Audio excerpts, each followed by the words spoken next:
Erika aveva 16 anni, e dico aveva perché è come se fosse morta, come un dolore vissuto 100 anni, costretto a esprimersi una sola volta.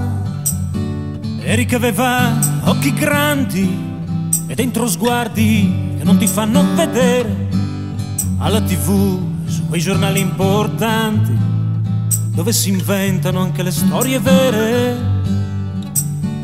Erika aveva il sole negli anni, giorni ammalati di periferia, amori e amici pagati in contanti e un giorno di ordinaria follia. Erika è il centro del mondo che non saprà niente di lei per almeno 20 anni e dopo si vedrà. E condanniamola adesso, condanniamola in fretta, che la sua storia comincia a puzzare. Come ogni storia che si rispetta, ci aiuteranno a dimenticare.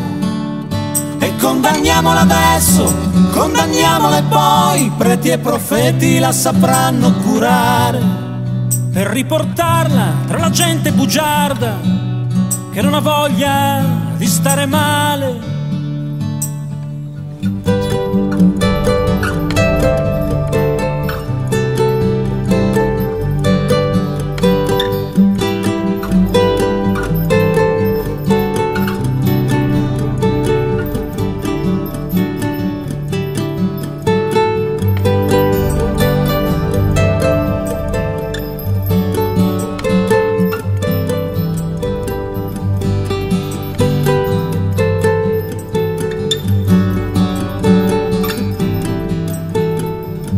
Erika aveva 16 anni, parole dentro una sigaretta, e tra l'equilibrismo fragile dei politicanti è un'altra storia consumata in fretta.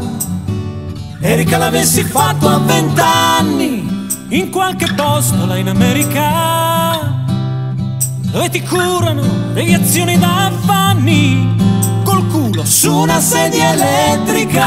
Non sei diversa dal mondo, ma che importanza ha?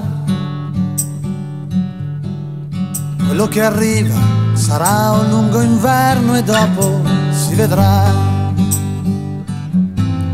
E condanniamola adesso, condanniamola in fretta, che il suo dolore ci fa paura. Facciamolo prima della diretta e della prossima legislatura.